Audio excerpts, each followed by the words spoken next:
네, 이번 단원은 R 프로그래밍에 대한 내용이 되겠습니다. 프로그래밍에 대한 경험이 없는 학습자라면 조금 어렵게 느낄 수도 있겠는데요. 이번 단원에서 하고자 하는 것은 프로그래밍을 잘 하는 이제 그게 목표는 아니고요. 그러려면 시간이 많이 걸리니까요. 그래서 이번 단원에서 이제 목표로 하는 거는 R로 만들어진 어떤 코드가 있을 때 거기에는 지금까지 배우지 않았던 함수 형태가 아닌 프로그래밍 문법이 이제 들어갈 수가 있는데 이제 그런 것들을 보면 그것을 보고서 이해하는 그런 정도의 지식만 갖추면 되겠습니다. 그래서 이게 내용이 조금 이제 어렵더라도 이제 크게 걱정은 하지 않아도 되겠습니다. R은 데이터 분석 도구인 동시에 프로그래밍 언어의 이제 성격도 같이 갖고 있습니다. 그래서 이미 프로그래밍 경험 있는 학생들은 이게 기존의 뭐 C나 뭐 자바 이런 거하고도 조금 이제 비슷하구나 이렇게 느낄 수가 있겠습니다. 그래서 이제 말씀드린 것처럼 어떤 활용, 문법, 기본적인 문법과 활용에 대해서 살펴봄으로써 코드를 이해하는 데 좀 도움이 되는 이제 그런 부분을 이제 학습을 하게 되겠고요. 프로그래밍이라는 게 뭐냐? 이거를 이제 한마디로 얘기하면 어떤 주어진 문제가 있을 때 해결을 하려고 하는 문제가 있을 때 이거를 컴퓨터가 해결을 할 수 있도록 어떤 절차 이렇게 문제를 풀면 된다고 하는 절차를 문법에 맞춰서 이제 서술을 하는 과정 이것이 이제 프로그래밍이다 이렇게 볼 수가 있겠습니다. 근데 R에서 이제 프로그래밍을 좀 다루는 이유는 R에서 제공하는 이제 함수 주로 이제 우리가 함수들을 이용해서 작업을 하죠. 통계 함수나 등등등의 함수를 이용해서 작업을 하게 되는데 함수만으로는 문제를 해결할 수 없는 경우가 있습니다. 이제 그런 경우에는 이런 프로그래밍 문법을 통해서 문제를 해결할 수 있다는 거죠. 그래서 몇 가지 중요한 프로그래밍에 관련된 문법을 좀 살펴보도록 할 텐데요. 우선 제일 먼저 살펴본 거는 if 명령문에 대해서 보도록 하겠습니다. 그 if라고 하는 영어 단어가 의미하듯이 이것은 어떤 조건을 비교를 해서 그 결과에 따라서 어떤 함수나 명령문을 다르게 실행하는 그런 뜻에 쓰는 거죠. 그래서 if문의 형식은 이와 같습니다. if 하고요. 그 다음에 가로 열고 하고 이 가로 안에다가 조건문을 쓰게 되고요. 그 조건문에 따라서 조건문이 true이면 요거를 실행하게 되고요. else 이제 그 밖에니까 조건문이 false true가 아닌 경우, 즉 거짓인 경우에는 여기를 실행하라 이렇게 보면 되겠습니다. 그리고 이 각각의 실행해야 될 것들은 이제 가로 열고 닫고 그리고 else 다음에 또 가로 열고 닫고 이렇게 해서 블락을 만들어 주고요. 그 안에다가 명령문을 쓰게 되겠습니다. 그래서 이제 예를 하나 아래에 있는데 한번 살펴보도록 할까요? 자, 변수 a에다가 10을 저장을 했습니다. 그리고 이 변수니까 a에는 지금은 10이지만 뭐 다른 여러 가지 값들을 넣을 수 있겠죠. 그래서 만약에 a의 값이 5보다 크면 이게 이제 조건문입니다. 그래서 이게 true이면 print a, 그렇죠? a 값을 그대로 출력을 하면 되겠고 참이 아니면 즉 a가 5보다 작거나 같으면 이 두 가지의 문장을 실행하게 되어 있습니다. 그래서 a에다가 10을 곱한 걸 출력하고 그다음에 a를 10으로 나눈 결과를 출력하고 이렇게 하라는 거죠. 그래서 이 조건에 따라서 여기에 if 다음에 있는 게 실행되든지 else에 있는 것이 실행되든지 둘 중에 하나가 실행이 되는 그런 구조가 되겠습니다. 그래서 당연히 a가 10이니까 5보다는 크죠. 그래서 참이기 때문에 a 값이 이렇게 실행하면 a 값이 이제 출력이 되는 것을 확인할 수가 있겠고요. 이게 이제 if문을 사용하는 방법이 되겠습니다.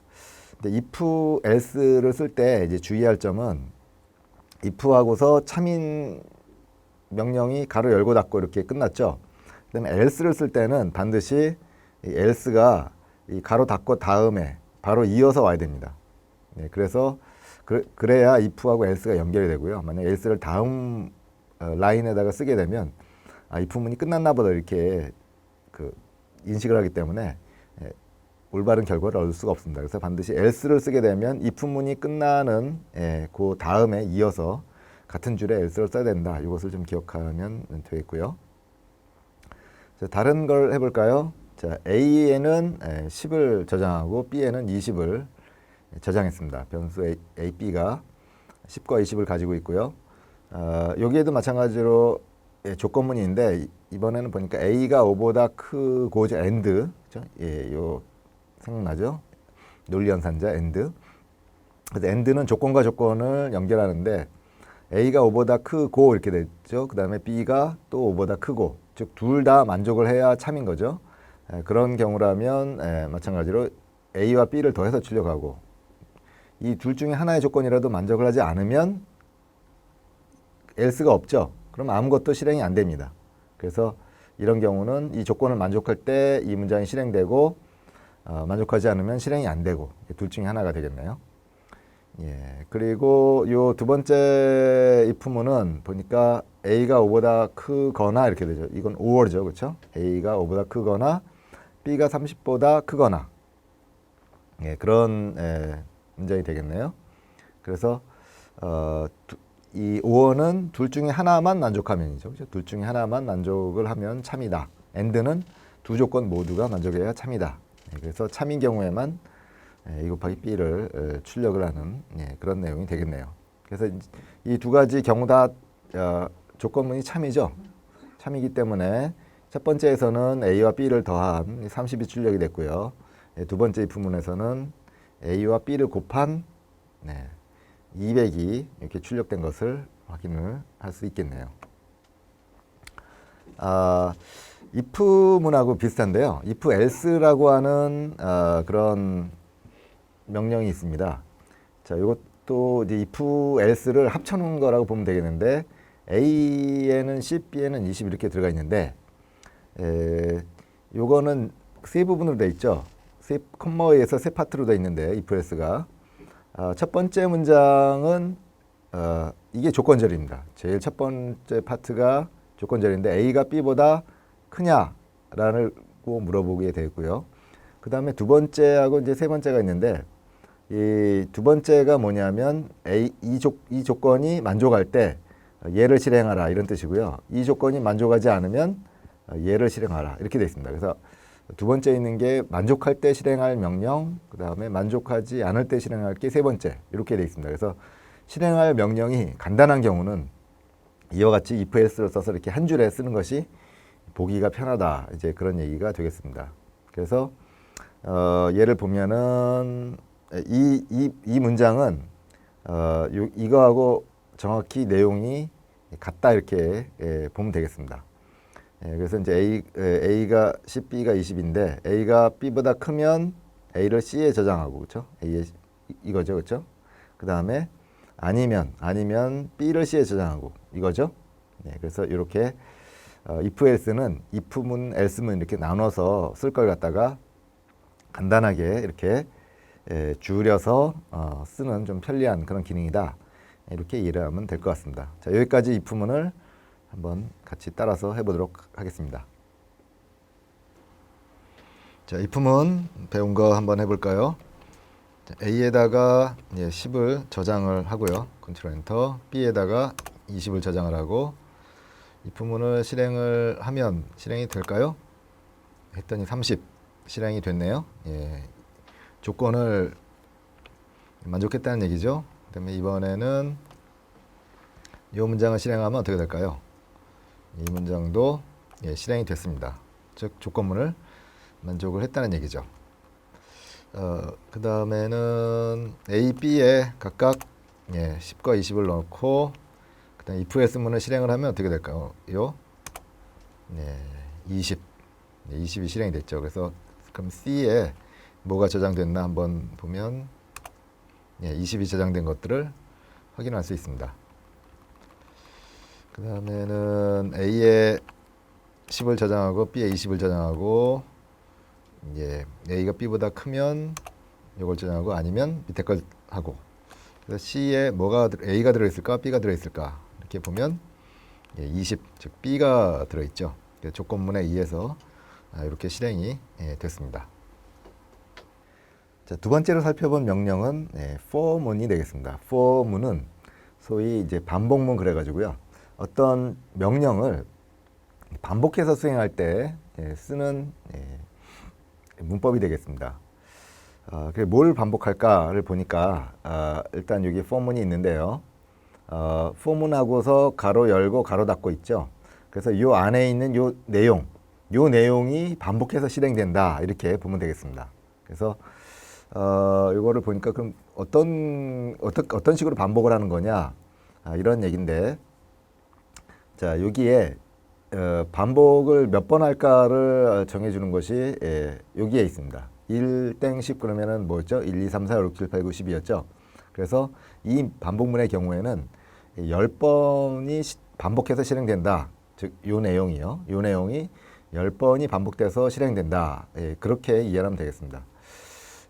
근데 I, in, 1땡 10 이건 무슨 뜻이냐면 10번을 반복해서 실행을 하다 보니까 이게 지금 몇 번째 반복문인지 뭐 이런 반복을 하는 건지 이런 것들을 우리가 추적을 해야 되는데, 그러려다 보니까 요 지금 한 번 반복할 때마다 1, 그 다음 반복하면 2, 그 다음 반복하면 3 이런 식으로 횟수가 올라갈 텐데, 그걸 갖다가 i라고 하는 값에다 저장을 해 놓는 겁니다.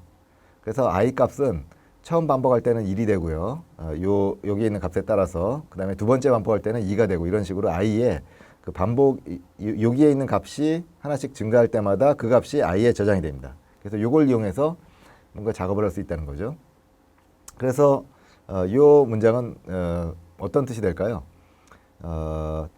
print i 그랬으니까 지금 i에 어떤 값이 저장되고 있는지를 추적해서 출력하라 이런 뜻이 되겠습니다. 근데 아까 설명한 것처럼 i 값이 1부터 1 한 번 반복할 때마다 1, 2, 3, 4, 5, 6, 7, 8, 9, 10 이렇게 늘어난다고 그랬죠. 그 값이 그대로 이제 출력이 되는 아주 간단한 문장이 되겠습니다. 즉 1에서 10까지의 값을 출력하시오, 이제 그런 얘기라는 거죠. 그래서 지금 이제 여기 결과를 보면 1부터 10까지가 출력이 되고 있는데, 이 하나하나가 이제 반복이라는 얘기죠. 프린트라는 명령이 반복을 했습니다. 다만 이제 그 출력되는 값이 좀 달라질 뿐인 거죠. 이것이 이제 간단한 이제 for문이 되겠고요. 그러면은 이제 우리가 잘 알고 있는 구구단을 그러면은 우리가 출력을 한번 해보고 싶다. 그럼 어떻게 하면 될까요? 여기에 그 예가 나와 있습니다. 우선 반복하는 내용을 보니까 이번엔 프린트를 안 쓰고 cat이라고 하는 출력 함수를 썼는데, cat이라고 함수는 프린트하고 비슷한데, 프린트는 출력해야 될 값이 하나일 때 보통 쓰고요. cat은 여러 개의 값을 한 줄에 동시에 출력을 해야 될 경우에 cat을 쓰게 됩니다. 자, 이 경우도 보니까 i 값은 1에서 10까지를 계속 돌아가면서 반복을 하게 되어 있습니다. 그래서 한 번 반복할 때마다 뭘 출력하나 봤더니 이 cat 안에 있는 내용을 보면 되겠습니다. 맨 먼저 그 따옴표하고 2 곱하기 이렇게 써 있죠. 그러니까 이거는 무조건 문자이기 때문에 무조건 출력이 됩니다. 그 다음에 i가 있는데 이 i가 여기에 있는 i죠. 그래서 이 i 값은 계속 바뀌겠네요. 어떻게 바뀌죠? 1, 2, 3, 4, 5, 6, 7, 8, 90. 그 다음에 두 번째, 세 번째 보니까 는, 이것도 따옴표로 묶여 있으니까 그냥 그대로 찍히는 겁니다. 문자고. 그 다음에 2 곱하기 i가 있네요. 이거는 i 값에 따라서 바뀌겠네요. 그래서 2 곱하기 i니까 i가 1일 때는 2, i가 2일 때는 4 이런 식으로 가겠네요. 이렇게 바뀌는 값이 여기 두 개가 있고, 그죠? 그 다음에 마지막으로 백슬래시 n이 있는데, 이거는 줄바꿈을 의미하는 특수 기호라고 보면 되겠습니다. 백슬래시 n. 줄이 바뀝니다. 그래서 가끔 이제 이 백슬래시가 키보드에 어디 있냐 이렇게 물어보는 사람들이 있는데, 여기에 키보드에 보면은 여기에 원화 기호 있죠, 아래쪽에. 요게 이제 실제로 입력하면 백슬래시로 나타납니다. 그래서 이렇게 하면 이게 어떻게 찍힐까요? 처음에 그럼 i가 1일 때 한번 생각을 해보죠. 그러면은 1일 때는 2 곱하기 이거 그대로 찍히고, 그 다음에 i가 1이고, 그 다음에 는 찍히고, 그 다음에 2 곱하기 i가 2죠, 그렇죠? 이렇게 찍히겠네요. 그리고 줄을 바꿉니다, 그렇죠? 그래서 다음 줄로 내려가고요. 그러면 이제 그 다음은 i가 어떻게 되죠? 한번 반복하면 i가 2가 되죠. 그렇죠? 그러면 2가 되면 또 마찬가지로 2 곱하기 그대로 찍히고, 그 다음에 i가 2가 됐기 때문에 2가 찍히고, 는 그대로 찍히고, 그 다음에 2 곱하기 i는 4죠. 그 다음에 이거 만나서 또 줄 바꾸고 이런 식으로. 그러면 결과가 이렇게 나온다는 거죠. 그래서 이거는 9구단의 2단과 비슷하죠. 1에서 9까지만, 이걸 1에서 9까지만 하면 딱 이제 2단이죠. 그렇죠? 이렇게 해서 어떤 이제 값을 바꿔가면서 어떤 결과를 내는 이런 용도에 필요한 것이 이 포문이다. 이렇게 보면 되겠습니다. 자, 이 예제는 포문하고 if문을 이제 같이 쓴 예제가 되겠네요. 여기에 포문 안에 또 if문이 있습니다. 이걸 보니까 일단은 반복을 어떻게 하나 봤더니 1에서 20까지입니다. 그래서 1, 2, 3, 4, 6, 7, 8, 9, 10, 11, 12, 13에서 20까지 반복이 되어 있고, 한번 반복할 때마다 i 값이, 그렇죠? 여기에 있는 i 값이 이게 뭐죠? 퍼센트 기호 두 개는 나머지죠. 나머지. 어떤 나눗셈의 나머지 연산이 됩니다. 그래서 i를 2로 나눈 나머지가 0이면 이거는 무슨 뜻이죠? i가 2로 나누어 떨어지면 이런 뜻이고, 2로 나누어 떨어지는 숫자는 뭘까요? 짝수죠. 그렇죠? 그래서 이 if문은 i가 짝수냐 홀수냐 이걸 갖다가 판단하는 것이 되겠습니다. 그래서 이게 i가 짝수이면 이런 뜻하고 이제 같은 거죠. 짝수이면 i를 출력하라. 이런 얘기가 되겠습니다. 그러면은 이제 이거를 실행하면 이렇게 된다는 얘기죠. 여기 보면 짝수만 지금 출력이 된 것을 볼 수가 있겠습니다. 그러면은 뭐 홀수만 출력하고 싶다 그러면 어떻게 하면 될까요?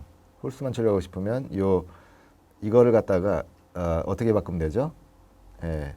아니면 이건 뭐였죠? not equal. 이렇게 바꾸면 홀수가 출력이 되겠습니다. 그래서 이것도 같이 한번 따라서 해보도록 하겠습니다. 폼은 알아보겠습니다. i는 1부터 10까지 가면서 i 값을 출력하시오. 자, 실행하면 오른쪽에 보는 것처럼 10개의 값이 출력이 되고요. 이거는 이제 1에서 10까지 가는 건데 9구단에 맞게 9까지로 한번 고쳐볼까요? 1에서 9까지 가면서 2씩 곱한 값을 포맷에 맞춰서 출력을 하면 2는 2, 2는 4 이렇게 출력이 된 것들을 볼 수 있겠죠. 나는 여기 좀 더 예쁘게 하겠다. 그러면 이런 식으로 한 칸 띄고 포문을 또 실행을 해주면 이렇게 좀 2는 2, 2는 4 이렇게 좀 예쁘게 됐네요. 그 다음에 짝수인지를 보기 위해서는 어떤 값을 2로 나눈 나머지가 0이냐 이것을 확인하면 된다고 했습니다. 그래서 실행을 하면 짝수인 것만 출력을 하게 되는데 2, 4, 6, 8, 10 이렇게 되고요. 홀수는 어떻게 된다고 그랬죠? 같지 않으냐? 같지 않으면 홀수인 거죠. 나머지가 0이 아니면 홀수인 거죠. 그래서 1, 3, 5, 7, 9 이렇게 지키는 것들을 볼 수 있습니다. 조금 더 복잡한 포문을 좀 살펴볼까요? 자, 이번에는 V1이라고 하는 이제 벡터네요. 101에서 200까지의 값을 저장해 놨습니다. V1이라는 이제 벡터에 101에서 200까지니까 개수는 몇 개죠? 100개죠. 그죠? 100개의 값이 V1에 들어있는데, 자, 여기 보니까 for i는 1 땡하고 이렇게 있네요. length V1. 그러면은 V1의 length는 뭐였죠? 벡터에 들어있는 값의 개수니까 100개죠. 그렇죠? 그래서 결국 얘는 뭐하고 똑같죠? 이것은 1 땡 100 이거하고 지금 같은 내용이 됩니다. 그래서 자, 여기에 이제 if문이 들어있는데 if vi 즉 V1에 들어있는 벡터의 값을 하나하나 이제 가져오는 거죠.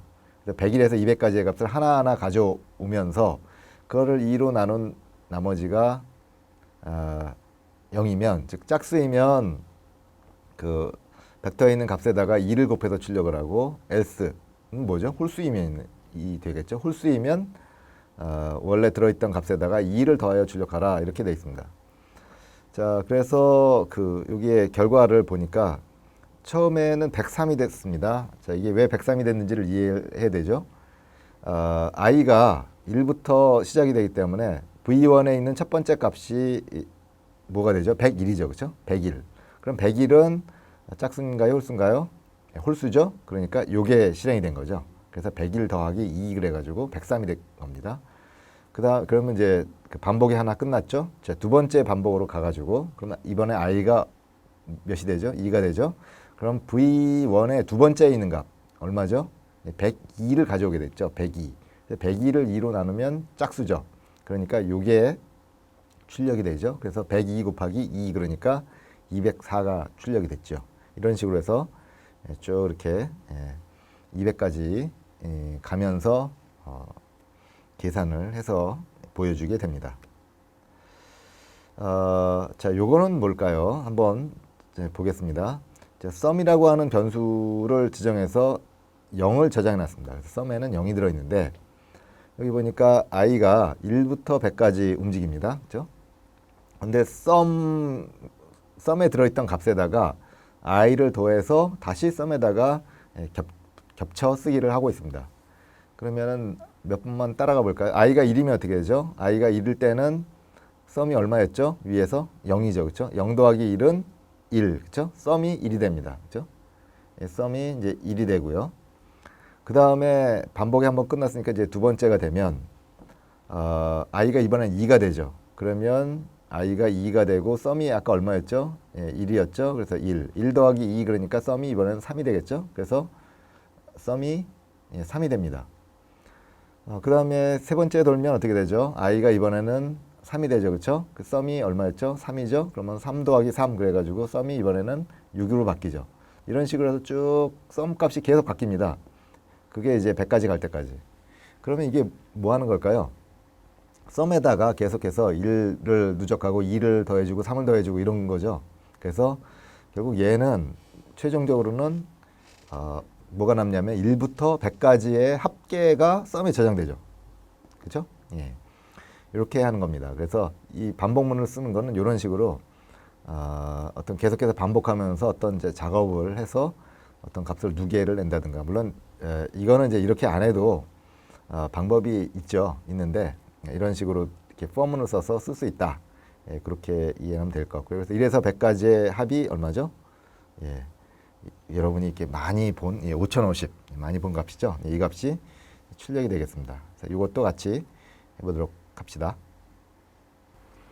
자, 이번에는 V1에다가 101부터 200까지의 값을 저장을 했습니다. V1에 뭐가 들어있나 확인해 보면 101에서 200까지 들어있죠. 이것을 1부터 101의 길이니까 V1의 길이니까 100입니다. 1부터 100까지 가면서 짝수냐 홀수냐를 봐서 2를 더하든지 2를 곱하든지 그래서 이렇게 해서 이제 결과가 쭉 스크롤 돼서 이제 올라간 것들을 볼 수가 있겠습니다. 이번에는 sum이라고 하는 변수에 0을 집어넣어 놓고요. i는 1부터 100까지 가면서 i 값을 sum에다가 무게를 내시오. 누적을 하시오. 그렇게 되죠. 그래서 결과를 출력해 보면 5050 이렇게 나온 것을 볼 수 있네요. 이번에 for문하고 비슷한 건데요. while문이라고 하는 건데 for문에 비해서는 조금 덜 쓰이는 겁니다. 그래서 요거는 어떻게 돌아가는지 그만 이해를 할 텐데 while문을 쓰기 위해서는 반드시 for문에서 i에 해당하는 값이 있었죠. 그 i 값을 파일문 시작하기 전에 뭔가 시작 값을 뭔가 줘야 됩니다. 그래서 이제 i는 1부터 시작하겠다 이렇게 i 값을 우리가 지정해 주고요. 그 다음에 while은 영어로 무슨 뜻이죠? 뭐뭐 하는 동안 이런 뜻이잖아요. 그래서 이 while문은 이 조건을 만족하는 동안 요 안에 있는 내용을 반복해서 수행하시오 이런 뜻이 됩니다. 그래서 i가 10보다 작거나 같은 동안만 반복을 하는 겁니다. 근데 처음에는 i가 1이었어요. 그러니까 일단 시작을 하죠. 그 다음에 i 값을 프린트하고 그래 이게 중요하죠. 이제 i 값을 1 증가시킨다는 거죠. i 값이 i는 i 플러스 1 그랬으니까 i 값이 1 증가되니까 반복을 한번 수행하면서 i가 이제 2로 바뀌죠. i는 그러면 또 이렇게 해가지고 i가 이번에는 10보다 작으냐 또 봐요. 근데 아직 2니까 작죠. 그러면 또 출력하고 또 i 값이 또 1 증가하고 이러다 보면 언젠가는 i 값이 10을 넘게 되겠죠. 그러면 그때 파일문이 끝나는 겁니다. 그래서 결과는 이렇게 되는 거죠. 1부터 10까지 출력하는 명령문이 됩니다. 그래서 while은 이제 그런 뜻이다. 여기에 있는 조건을 만족하는 동안 수행을 한다. 이렇게 보면 되겠습니다. 이건 똑같이 이제 for문으로도 똑같이 쓸 수가 있죠. 네, while문도 따라서 해보도록 하겠습니다. for문을 배웠는데 똑같은 이제 파일문으로 고치면 우선 for문에서 그 인덱스를 저장하고 있던 i에다가 일단 1을 저장해 놓고 i가 10보다 작은 동안에 i 값을 계속 출력을 합니다. 그리고 i는 일씩 증가시켜 나가고 그렇게 작업을 하면 똑같이 1부터 10까지 가면서 출력을 하고 있죠. 반복문 예제를 이제는 우리가 알고 있는 이제 데이터셋에 맞춰서 한번 해보도록 하려고 하는데요. 문제는 이겁니다. 아이리스 데이터셋에서 sepl.length가 5.0에서 6.0 사이, 즉 5.0보다 크거나 같고 6.0보다 작거나 같은 그런 행들을 골라서 행들을 이제 고르고요. 그 다음에 그 행들 중에서 열을 또 고르는 겁니다. 이제 sepl.length하고 sepl.width 이 두 개의 컬럼 값만 보여라 이런 건데요. 이거는 우리가 이미 이제 배운 그 함수가 있어요. 서브셋 함수를 쓰면 됩니다. 서브셋 아이리스에서 sepl.length가 5.0보다 크거나 같고 sepl.length가 6보다 6점 작거나 같고, 그렇죠? 그렇게 하면은 이제 행들이 다 추출이 되고요. 거기에서 이거는 뭐냐면 그 나온 결과에서 첫 번째하고 두 번째 컬럼만 잘라서 보여달라는 그런 뜻입니다. 그래서 이제 이 문제가 해결되는 거죠. 이렇게 명령 하나를 써도 되는데 우리는 좀 복잡하게 우리가 for문을 배웠기 때문에 for를 통해서 한번 해보자는 거죠. 자, 여기에 인덱스라고 하는 벡터를 하나 정의했는데 값이 하나도 없습니다. 값이 하나도 없는 벡터예요. 이 idx는 뭐가 들어갈 거냐면 요 조건을 만족하는 행들의 번호를 골라서 요 idx에다가 이제 우리가 넣으려고 하는 겁니다. 이제 그런 목적이다 이걸 기억을 하고요. for문을 돌아가는데 잘 보니까 1부터 해서 어디까지 가죠? n로 해가지고 아이리스니까 아이리스의 그 행이 몇 개냐 이거죠. 행이 몇 개죠? 아이리스가 150개죠. 그러니까 요것은 1땡 150하고 똑같은 그런 범위가 되겠고요. 그 다음에 한 행을 요 i가 이제 그 행이니까요. i가 행인데 그 irs의 요 i번째 행에 sepl.length의 값이 5.0보다 크고, 그렇죠? 그다음에 irs 마찬가지로 이 값이 6.0보다 작은. 그러니까 이 조건이 요 위에 있는 이 조건하고 이제 같은 건데, 요런 조건을 만족을 하면 그 i 값을 즉 만족하는 행의 번호죠. 행의 번호를 요거는 뭘까요? idx가 그 행의 번호를 저장하는 곳인데 원래 있던 그 값들하고 새로 추가된 i하고 합쳐가지고 새로운 idx를 만들라 이런 거죠, 그렇죠? 어떤 벡터하고 혹은 어떤 값들을 혹은 벡터하고 벡터를 합쳐서 새로운 벡터를 만들 수 있는 그런 얘기가 되겠습니다. 그래서 여기까지 하면은 뭐가 나오냐면 행들을 골라낼 수 있습니다. 그렇죠? 행들을 골라낼 수가 있어서 일단 쭉 출력해 보면 몇 행부터 몇 행까지가 이 조건을 만족하는지를 알 수가 있고요. 거기에서 행들을 골라내고 이 앞쪽이 행이고 뒤쪽이 열이잖아요. 행들을 골라내고 열은 이 두 개의 열. 이 문제에서 이제 두 개의 컬럼만 보이라고 했으니까 이렇게 잘라내면 위에 있는 거하고 같은 결과를 보이는 것을 확인할 수가 있습니다. 자, 이것도 같이 해보도록 하겠습니다. 자, for문을 아이리스 데이터셋에 적용해 보겠습니다. 아이리스 데이터셋에서 그다음 sepl.length의 값이 5보다 크거나 같고 sepl.length의 값이 6보다 작거나 같은 것을 골라내는 게 서브셋이죠. 그래서 여기서부터 여기까지만 한번 실행을 해보겠습니다. 그러면은 이건 행을 골라내는 거죠. 그래서 행을 골라내기 때문에 모든 열이 다 나옵니다. 그렇죠?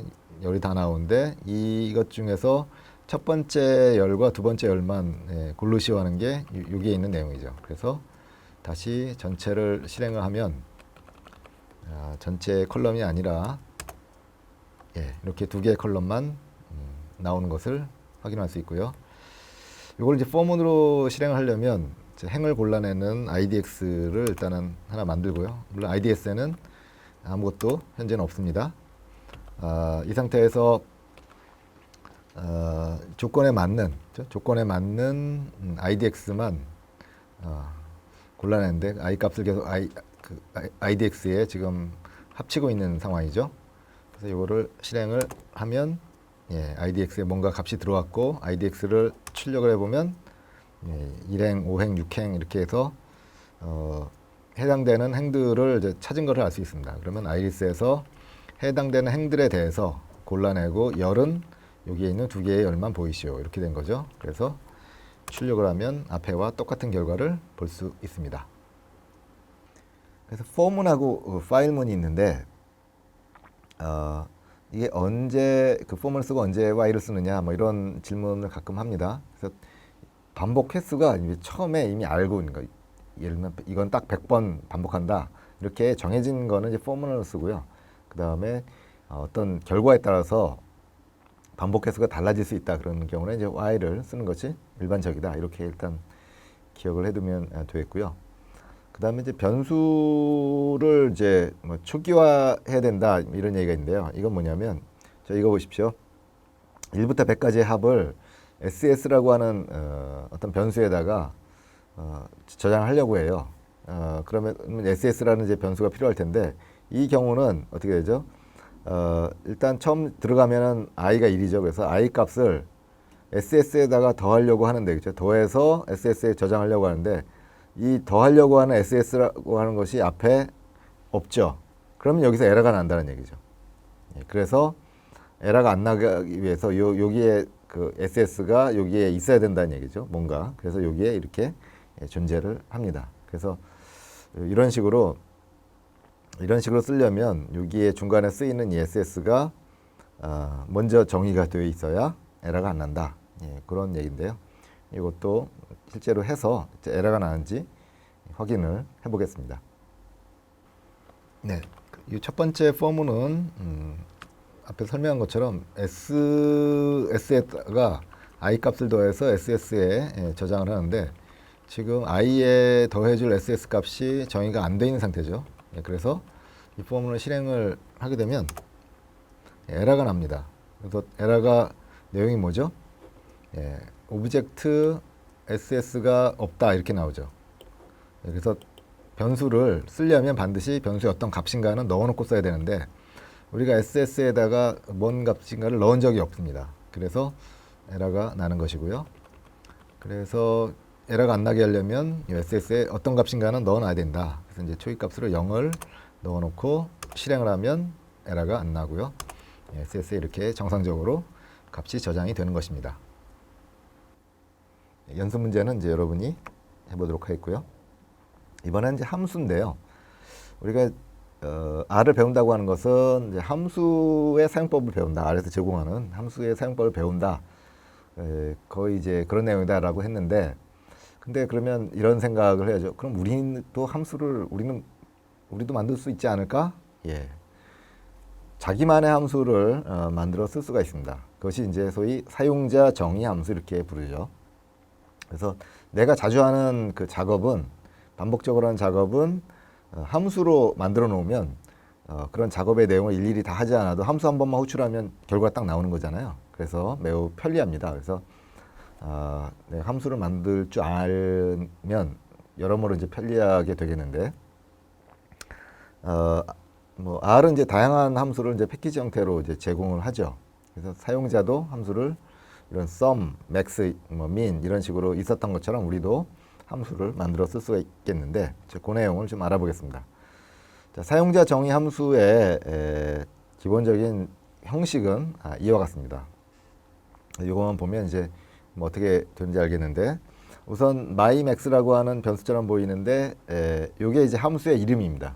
그래서 여기 보면 펑션을 여기에 저장한다 이렇게 돼 있죠. 그러니까 mymax가 함수다 이제 이런 의미입니다. 그래서 mymax라고 하는 함수를 내가 만들겠다 이런 뜻이 되고요. 그 다음에 x, y가 있죠. 가로 열고 닫고 하고 이게 뭐냐면 mymax라고 하는 함수의 매개 변수가 되겠습니다. x라고 하는 매개 변수와 y라는 매개 변수를 받는다. 그렇게 매개 변수를 정의하는 부분이 되고요. 그 다음에 이제 이 안에 있는 것이 실제로 함수의 어떤 실행 부분이 되겠습니다. 이걸 보니까 num.max라고 하는 변수에다가 일단 x를 집어넣습니다. 그래 놓고서 y 값하고 x를 비교해 가지고 만약에 y가 x보다 더 크면 num.max의 값을 y로 교체를 합니다. 이건 뭐 하는 거죠? x나 y 둘 중에 큰 값을 num.max에다가 저장하는 그런 얘기가 되겠죠. 그래갖고 이제 중요한 것은 이제 return, 그러니까 하고서 num.max, 즉 이 결과값을 넘겨주시오, 결과로 출력을 하시오, 이런 문장이 되겠습니다. 그래서 이 구조는 일단 함수의 이름이 mymax다. 그 다음에 매개 변수로는 x와 y를 받고 내용은 x와 y 중에서 큰 값을 찾는 것이고 이 함수의 결과값은 뭐라는 거죠? 요 리턴해 주는 요 값, 즉 x와 y 중에서 둘 중에 큰 값, 이것이 결과값이다. 이런 구조로 되어 있습니다. 그래서 이걸 기억하면 여러분이 여러분 함수를 만들 수 있고요. 이렇게 함수를 만든 다음에 이것도 마찬가지로 한번 실행을 해줘야 됩니다. 한번 실행을 해주면 함수가 기억이 되고요. 그 다음에 mymax 그래가지고 이게 이제 함수를 테스트해 보는 거죠. mymax 그래서 15 이렇게 하면 어떻게 되죠? 10이 x로 가고 15가 y로 가는 거죠. 그래서 둘 중에 큰 값을 찾아가지고요. 이 경우는 15가 되겠죠. 그럼 num.max가 15가 돼서 여기에 지금 결과가 이제 15가 나오고 20과 15 하면 20이 더 크니까 결과가 20이 나오게 되겠죠. 그래서 이렇게 함수를 정의해서 실행을 하고 그 다음에 이걸 그 다음부터는 이제 함수를 이렇게 우리가 쓸 수 있다. 이것이 사용자 정의 함수의 내용이 되겠습니다. 그래서 이거는 이제 앞에서 제가 설명한 것들을 PPT 상에 정리를 해 놓았습니다. 이 함수를 만들어서 한번 테스트를 해보도록 하겠습니다. 자, 함수 만들어 볼까요? 네, mymax에다가 를 함수로 만드는데 매개 변수는 x와 y 이렇게 돼 있죠. 그래서 둘 중에 큰 값을 리턴해주는 함수를 이렇게 실행을 하면 mymax가 이제 R에 이제 등록이 됐고요. 그 다음에 mymax에 4와 5를 주면 둘 중에 큰 값을 출력을 해주죠. 그 다음에 마찬가지로 해보면 큰 값이 역시 큰 값이 출력되는 것을 확인할 수 있습니다. 이번엔 다른 함수를 또 해볼까요? myDB. 이때는 매개 변수가 x와 y인데 y 경우에는 생략 가능하죠. 왜냐하면 생략하면 y에 미리 설정된 2라고 하는 값이 y에 들어오기 때문에 매개 변수를 줄 때 y는 생략을 해도 된다. 이제 그런 얘기인데 일단은 이렇게 함수를 정의를 하고 myDB를 호출할 때 매개 변수 이름과 매개 변수 값을 이렇게 쌍으로 줘서 하는 것이 정상이라고 했습니다. 그런데 매개 변수 이름 빼고 매개 변수 값만 줘도 되고요. 이 경우는 매개 변수의 순서에 맞춰서 값을 줘야겠죠. 그 다음에는 세 번째 거는 매개 변수 x에 대응이 될 거고 y에 대응하는 게 없죠.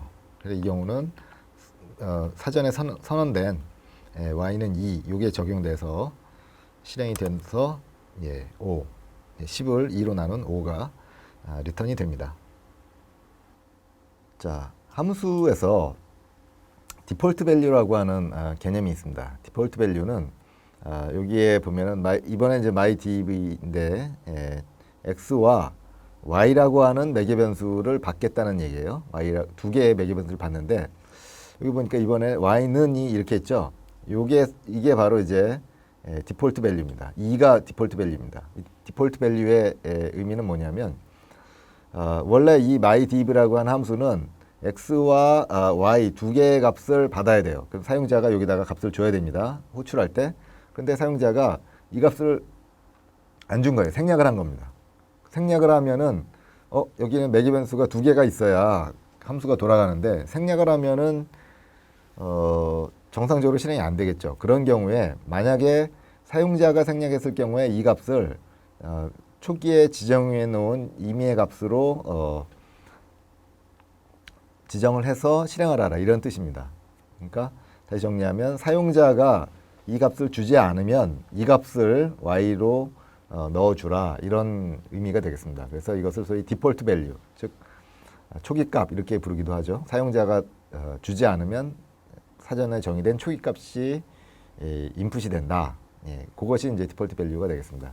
그래서 이제 이거를 보면 x하고 y를 봤는데요. 그래서 결과값은 x를 y로 나눈 그런 거를 그 결과값으로 주게 되어 있습니다. 근데 여기 보면은 이제 mydb 그래가지고 원래 함수를 호출할 때는 x는 10, y는 3 이렇게 돼 있죠. 즉 여기에 있는 x에다가 10을 넣어주고 y에다가 3을 넣어주라 이런 뜻이 되겠습니다. 이게 이제 제대로 함수를 호출하는 방법이 되겠는데 두 번째는 보니까 13 그래가지고 요게 매개변수 이름이에요. 매개변수 이름이 생략돼 있죠. x는 y는 이게 생략돼 있죠. 이래도 된다는 거죠. 근데 다만 이 x에 대응하는 값하고 y에 대응하는 값이 바뀌면은 결과가 다르게 나옵니다. 그렇죠? 네, 그래서 mydb 13하고 mydb 30은 결과가 다릅니다. 그 다음에 여기부터 mydb에서 10 이렇게 됐죠. 그럼 뭐가 하나 없죠. 그럼 어떻게 되느냐는 거죠. 그래서 일단은 앞부터 채웁니다. 앞부터. 그래서 10이 x로 가고요. 근데 y를 채워야 되는데 y가 없잖아요. 그러면 이때 2가 들어간다는 얘기죠. 예, 그래서 결과가 이렇게 각각 출력이 되는 것들을 볼 수가 있겠습니다. 이것이 이제 초기값. 사용자가 값을 인풋으로 주지 않으면 자동으로 적용되는 값, 이것이 초기값이다라는 거고요. 그래서 이제 요 모든 함수는 대부분의 함수는 이런 초기값이 있습니다. sum 함수의 경우에도 보면은 na.rm false 그래가지고 이렇게 는 해가지고 값을 주는 이런 게 있는데 이것이 바로 이제 디폴트 밸류 초기값을 선언해주는 그런 부분이 된다는 거죠. 이 사용자 정의 함수도 같이 한번 해보겠습니다. 자, 디폴트 밸류 앞에서 이제 설명을 좀 했는데요. mydb 여기에 x, y 두 개의 매개변수가 아까 있다고 그랬죠. 거기에서 y는 이제 2라고 하는 매개변수를 넣고 실행을 하면 설명한 것처럼 x 이렇게 매개변수 이름과 매개변수 값을 이렇게 쌍으로 이제 연결해서 함수를 호출하고요. 그 다음에 두 개 매개변수 이름 없이 매개변수 값만 줘도 되고, 그 다음에 y 경우는 초기값이 있기 때문에 꼭 매개변수를 주지 않아도 된다. 그 경우는 디폴트 값이 적용돼서 이렇게 10을 2로 나눈 5가 리턴 된다. 이렇게 보게 됩니다. 자, 우리가 어떤 함수를 만드는데 기본적으로 함수는 우리가 수학 시간에도 배웠다시피 그 입력은 여러 개를 받지만 리턴은 값이 하나죠, 그렇죠? 결과값을 하나를 보통 이제 넘겨주게 돼 있는데, 근데 이제 실제로 우리가 작업을 하다 보면 리턴해야 될 값이 하나가 아니고 여러 개다. 그러면은 어떻게 해야 되냐는 거죠, 어떻게? 그래서 이제 이때 쓰는 것이 우리가 리스트라고 하는 자료 이제 구조를 써서 이렇게 넘겨주게 되는데요. 이거는 이대로 한번 보면 되겠습니다. 자, x와 y를 매개변수로 받아가지고 벨점 썸에는 x와 y를 더한 값, 벨점 멀에는 이제 x와 y를 곱한 값 두 개가 있어요. 그래서 이 두 개를 같이 넘겨줘야 된다. 그런 경우에는 이런 식으로 하면 됩니다. 리스트로 일단 묶고요. 그 다음에 요 각각의 값을 지칭할 수 있는 값의 이름입니다. 이 값 sum, mul 이거는 값의 이름이에요. 그 다음에 여기다가 이 값의 이름에 대응하는 요 값을 여기다 이렇게 넣어주면 이렇게 됩니다. 그래서 이제 이런 식으로 이제 넣어주면 되고요. 그러면 이제 여기 result 그래가지고 my function 그래서 이제 5와 8에서 이제 x가 5가 되고 이제 y가 8이 돼가지고 이제 더한 값, 곱한 값이 리턴이 되겠는데, 요 리절트에 값이 이제 들어오게 되면 이 리절트에는 두 개의 값이 들어있다는 거죠. 그러면 이 두 개의 값을 하나하나 뽑아보는 방법은 리절트 달러 하고요. 그 다음에 sum, 이게 뭐였죠? 요 첫 번째 값의 이름이었죠. 요 이름을 이용해서 이렇게 뽑아 볼 수가 있습니다. 그러면 이제 결과값 두 개를 우리가 확인할 수 있는 거죠. 그래서 이와 같이 이제 여러 개의 리턴 값도 우리가 표현할 수 있다. 이걸 갖다 살펴봤습니다. 이것도 같이 해보도록 하겠습니다. myfunc라고 하는 이제 함수를 선언을 했는데 보통은 함수의 리턴 값이 하나인데 여기는 두 개, 벨점 sum하고 벨점 mul 이 두 개를 같이 리턴을 하려고 하다 보니까 그걸 리스트라고 하는 걸로 묶은 겁니다. 그래서 요 리턴되는 값은 여기에 있는데 요거에 이름을 준 거죠. sum이라고 하는 이름, 그 다음에 mul이라고 하는 이름을 줘서 리턴을 합니다. 그래서 이런 함수를 정의를 하고 그 다음에 이 함수를 호출해서 결과를 리절트에 저장을 한 거거든요. 그러면 리절트에 뭐가 들어있을까? 이렇게 살펴보면 오른쪽에 보는 것처럼 sum과 mul 그래가지고 결과값이 두 개가 같이 들어있는 것들을 볼 수 있습니다. 그럼 하나하나를 빼서 보려면 이름을 이용한다 그랬죠. 달러와 이름, 데이터 이름인 sum을 이용해서 출력을 하면 13과 40 이걸 갖다가 각각 우리가 볼 수가 있겠습니다. 자, 요 예는 내가 정의한 함수를 이거 매번 이렇게 불러가지고 그 함수를 실행하고 그 다음에 이렇게 함수를 사용하려고 하면 불편하죠. 그래서 내가 정의한 함수를 어떤 파일에다가 넣어놓은 겁니다. 파일에다가 이렇게 넣어놓고요. 이 함수가 길 수도 있고 여러 개 내가 지정한 함수가 여러 개일 수도 있고 한데 그걸 갖다가 어떤 파일에다가 이렇게 넣어놔요. 그러니까 예를 들면 이제 이런 내용을 myDB를 myfunction.r이라고 하는 어떤 이제 파일에 있다고 합시다. 그러면은 내가 이 myDB를 이용을 하려면 이제 어떻게 하면 되냐면 이 파일을 불러와 가지고요. 이 파일 자체를 실행을 하면 됩니다. 그러면 이제 myDB를 우리가 쓸 수 있게 되거든요. 그래서 이제 그 과정을 보면 여기에 이제 여기에 이제 우리가 사용하고자 하는 함수가 들어 있으니까 이 파일이 있는 위치를 지정해 줘야 되고요. 그 다음에 이 명령이 뭐냐면 source 이 명령이 이 파일에 들어있는 R 코드를 실행하라 이런 뜻입니다. 그러면 이제 얘가 쫙 실행이 돼서 함수가 R에 등록이 되는 거죠. 그래서 이 과정은 이거를 할 때마다 매번 반복을 해야 됩니다. 그래서 이제 함수를 등록해 주는 과정이고요. 이번 사용하는 거죠, 그렇죠? 이렇게 사용하면 마치 이제 이런 myDB가 우리가 sum이나 maxmin 같이 우리가 이미 이렇게 알고 있는 그런 함수를 쓰는 것과 똑같은 방법으로 이렇게 사용을 할 수 있다. 이제 그런 예가 되겠습니다. 여기는 심지어 이제 굉장히 복잡하네요, 그렇죠? myDB 이런 경우에는 이 안에 있는 게 먼저 실행돼서 여기에서 나온 결과하고 O가 다시 myDB의 인풋으로 다시 들어가는 이제 그런 예가 되겠네요. 이런 것도 가능하다. 이런 걸 살펴봤습니다. 이것도 같이 해보도록 합시다. 자, 이번에는 함수를 만들어서 바로 실행을 하지 않고 어떤 파일에 저장했다가 그 파일을 실행하는 그런 방법으로 함수를 좀 실행해 보겠습니다. 지금 myDB가 있는데요. 보통 이제 이 함수가 있으면 이걸 지금 실행하면 되거든요. 근데 이거를 갖다가 myfunc.r이라고 하는 데다가 저장을 하려고 합니다. 그러면 이제 이거를 떼어서 파일을 하나 새로 열어서요. 여기다가 요것만 이제 파일로 저장을 하겠다는 거죠. 그래서 이제 저장을 하는데 우리가 C의 Rworks라고 하는 여기를 이제 쓰고 있는데 여기다가 my 이런 이름으로 저장을 해두겠습니다. 그러고서는 우리가 이제 myfunc.r을 불러오기 위해선 워킹 디렉토리를 rworks로 해주고요. 여러분은 여러분의 폴더를 정하면 되겠습니다.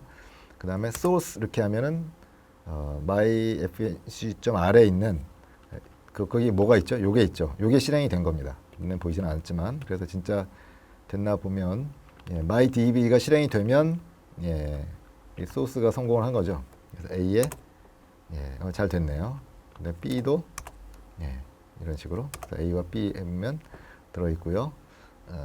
이런 복잡해 보이는 명령어도 실행을 하면 잘 됩니다. 그래서 이렇게 보통은 내가 만든 함수를 어떤 파일에 저장해 놓고 필요할 때는 이런 식으로 소스 해가지고 실행을 한 다음에 그 함수를 이용하면 된다. 이것이 통상적으로 사용자가 만든 함수를 이용하는 그런 방법이 되겠습니다. 네, 연습 문제 여러분이 또 해보는 것이고, 그다음 이제 어플라이 함수. R 프로그래밍에서는 보통 이제 그 for나 while을 안 쓸 수 있으면 안 쓰는 것이 좋다 이렇게 얘기를 하고 있습니다. 이게 for나 while을 쓰면 좀 속도가 데이터가 많은 경우 속도가 느려지는 경우가 많기 때문에 처리 속도의 향상을 위해서 안 쓰는 것이 좋은데, 그래서 근데 어쩔 수 없이 for나 while을 써야만 어떤 작업을 할 수 있는 경우가 있기 때문에 이제 그런 경우에 for를 써라는 것이고요. 그래서 대부분의 경우는 이 for나 while을 돌리면서 어떤 데이터 프레임이나 매트릭스에 있는 값을 이렇게 행 단위로, 열 단위로 이렇게 쭉 가면서 실행하는 경우는 for 대신에 여기에 있는 이제 apply 계열의 함수를 쓰면 마찬가지로 얘도 이제 for하고 비슷합니다. 반복인데 for보다 좀 더 편리한 기능을 이렇게 쓸 수가 있습니다. 자, 그래서 이제 apply의 예를 보겠습니다. 여기에 보면 이제 이 form은 보면은 i는 1부터 4 그래가지고 가고요. mean 그래서 iris에 i 그랬으니까 i번째 열이죠, 그렇죠? 그럼 이건 뭐죠? i가 1부터 4까지 가니까 첫 번째 열의 평균 내고, 두 번째 열의 평균 내고, 세 번째 열의 평균 내고, 네 번째 열의 평균 내고, 그럼 값이 4개가 나오겠죠. 그렇게 하는 포문인데, 이와 같이 이렇게 데이터 프레임에 대해서 행 단위로 쭉 이동하면서 작업을 하거나 열 단위로 이동하면서 작업하는 이런 경우는 apply 함수를 쓰는 게 더 편리하다 이런 거죠. 그래서 여기 보니까 자, apply 함수를 적용을 하는데 그 적용 대상은 아이리스에 서 이제 1열부터 4열까지 이게 이제 어떤 데이터가 들어있는 부분이죠.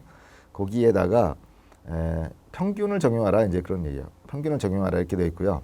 근데 여기에 2가 있죠. 이게 이제 컬럼 방향으로 함수를 적용하는 겁니다. 즉 그러니까 아이리스 데이터셋의 컬럼 방향으로 이동을 하는 거예요. 첫 번째 컬럼, 두 번째 컬럼, 세 번째 컬럼 이렇게 네 번째 컬럼 가면서 평균을 적용하라 이런 뜻이 되기 때문에 얘하고 똑같은 얘기가 됩니다. 근데 이번에 이거는 똑같은 건데 아이리스 데이터셋에 대해서 어떤 mean이라고 하는 함수를 적용하는데 일은 뭐냐면 행 방향으로 함수를 이제 가면서 적용하는 겁니다. 그래서 이거는 이제 실행하면 어떻게 되냐면 첫 번째 행에 대해서 평균 내고, 두 번째 행에 대해서 평균 내고, 세 번째 행 평균 내고 계속 그런 식으로. 그래서 150행까지 나오겠죠. 그래서 행 방향으로 평균을 내라 이런 뜻이 됩니다. 예, 그래서 이제 이것이 이제 apply 함수가 되겠습니다. 그래서 for문 대신에 이렇게 함수를 쓸 수 있다 이런 이해가 되어 있고요. 여기에 이제 2일 때는 이제 컬럼 방향으로 가기 때문에 이 컬럼 방향으로 가면서 평균 내고 평균 내고 평균 내고 평균 내고 이렇게 하는 거고요. 이게 1이면 행 방향으로 가면서 평균 내고 평균 내고 쫙 내서 마지막 행까지 이렇게 평균 내고. 그러니까 요거 하면은 결과가 몇 개 나오죠? 4개 나오죠. 그 다음에 요거 하면 결과가 몇 개 나올까요? 150개가 나오겠죠. 네. 그래서 이제 해보면 이와 같이 4개의 150개 이렇게 결과가 나오는 것들을 확인할 수 있습니다. 이거 같이 해보도록 하겠습니다. apply 함수입니다. apply를 쓰지 않고 form을 써도 된다 했죠? form을 써서 실행을 하면 그러면은 지금 이렇게 했더니 아무 결과도 안 나오는데 이거를 보려고 그러면 이제 뭐 프린트나 form문 안에서 이렇게 어떤 값을 출력을 하면 가끔 이렇게 화면에 안 나오는 수가 있는데요. 그래서 이제 명시적으로 이제 프린트를 하라고 이렇게 명령을 줬더니 이렇게 4개가 나온 것을 알 수 있습니다. 근데 요거를 이제 apply 함수로 쓸 수 있다는 얘기죠. 그래서 요게 2 그러면은 이제 컬럼 방향이다 했습니다. 그래서 지금 방금 위에 있는 for하고 똑같은 결과가 나와야 되는데 똑같은 결과가 나왔죠. 나왔는데 위는 이제 세로로 나온 이유는 이제 프린트문이 하나 출력하면 줄바꿈을 해서 이제 그렇습니다. apply는 이제 한꺼번에 쭉 해서 벡터에 넣어서 한 번에 보여주기 때문에 이제 가로로 이렇게 나왔고요. apply에서 행열 방향을 1로 하면 열이 된다고 했습니다. 그러면은 150개가 나오겠죠. 이렇게 결과가 나오는 것을 볼 수 있습니다. L apply는 apply하고 유사한데 한 두어 가지 정도 다른 점이 있습니다. 첫째는 이 L apply는 여기에 이제 행방향으로 적용할 건지 열 방향으로 적용할 건지를 지정을 안 하고요. 무조건 컬럼 방향으로 가면서 함수가 적용이 됩니다. 그게 이제 다르고요. 그 다음에 또 하나는 L이 이제 리스트의 약자거든요. 그래서 결과가 리스트 포맷이다. 이것이 다른 점입니다. 그래서 그냥 어플라이 하면 결과가 이렇게 벡터 형태로 나오고요. 옆으로. 그 다음에 L 어플라이 하게 되면 이런 식으로 이제 세로로 나오는데 이런 포맷, 뭐 달러하고 이렇게 나오는 이런 포맷은 이게 이제 리스트거든요. 그래서 이 두 가지 차이가 있습니다. 그래서 경우에 따라서는 어플라이, 또 경우에 따라서는 L 어플라이를 여러분이 찾아서 쓰면 되겠습니다. 이것도 L 어플라이도 같이 해보도록 할까요? L 어플라이는 어플라이가 비슷한데 결과가 리스트고 그냥 무조건 컬럼 방향으로 적용이 된다 이렇게 얘기했죠. 그래서 이렇게 실행을 해보면 이렇게 컬럼 방향으로 가져오고 결과가 오른쪽에 보는 것처럼 리스트 형태로 나오는 것을 볼 수 있습니다. 자, 이제 우리가 프로그래밍이라고는 했지만 사실 이제 진짜 이런 R 프로그램 이런 문법을 이용해서 if나 이런 걸 이용해서 뭘 할 수 있을까 이런 궁금증이 들 것 같아서 조금 이제 어려운 예제를 하나 만들어 놨습니다. 자, 이거는 어떤 프로그램이냐면 이게 이제 숫자 맞추기 이제 게임인데요. 이 숫자 맞추기 게임은 이제 컴퓨터가 어떤 일정한 뭐 예를 들면 1에서 100 사이의 어떤 특정한 값을 이게 설정을 합니다. 특정한 값을 랜덤하게 뭐 65 이런 식으로 랜덤하게 생성을 해서 이제 가지고 있어요. 그러면은 컴퓨터가 생성한 이 값이 뭔지를 맞추는 거예요. 그래서 뭐 어떻게 처음에는 이제 대충 찍는 거죠. 50 그러면은 이제 찍으면 이 값하고 비교해서 너무 작다 크다 이렇게 얘기를 해주는 거예요. 그러면은 뭐 이런 경우는 이거보다 작죠. 그러니까 작다 그러면은 여기서 올리는 거죠. 그러면 뭐 한 70으로 해볼까 이런 식으로 해서 계속 움직이다가 얘를 이제 맞추면 이제 뭐 축하한다 이렇게 메시지를 내보내는 그런 이제 프로그램을 R로 한번 짠 겁니다.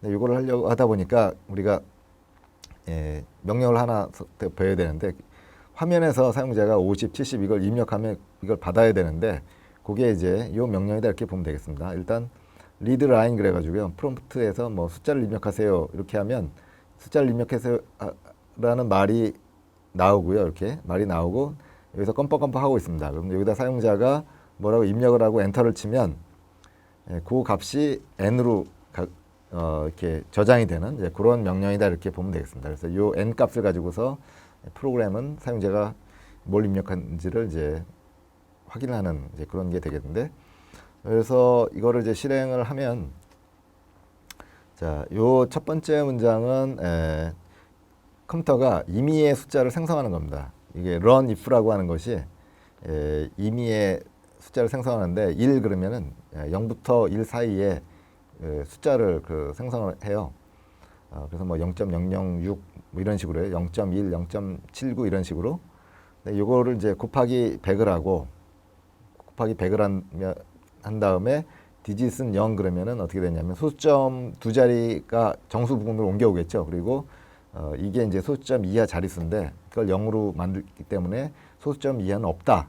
즉 정수가 되는 겁니다. 그래서 얘는 이제 0에서 100 사이에 어떤 정수 중에 한 값을 생성해서 이 num이라고 하는 데다가 저장하는 그런 명령이다 이렇게 보면 되겠고요. 그래서 요거를 맞추는 거죠.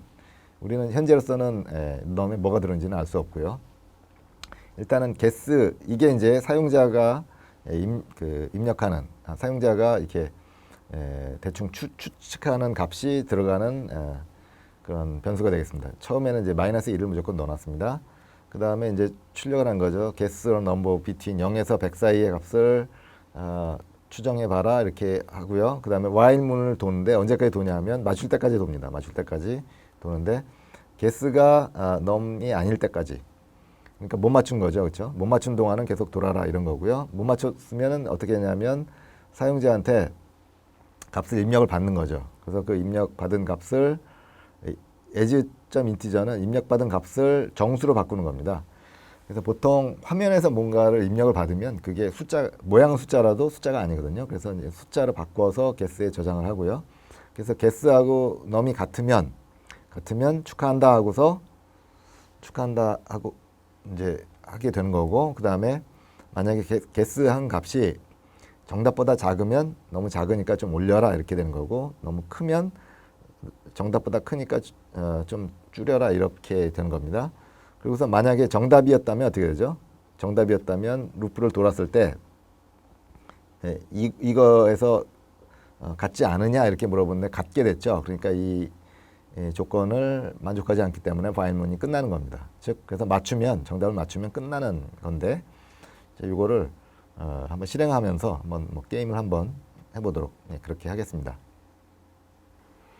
숫자 맞추기 게임 한번 해볼까요? 컴퓨터로 하여금 어떤 값을 1에서 100 사이의 값을 만들도록 명령을 했습니다. NUM에 들어있는 값 뭔가 들어있을 겁니다. 이제 그걸 맞춰야 되고요. 그래서 guess 이렇게 -1 값으로 초기화를 해주고, 그 다음에 cat 명령에서 하면 이제 뭔가 0에서 100 사이에 값을 넣으라고 나오죠.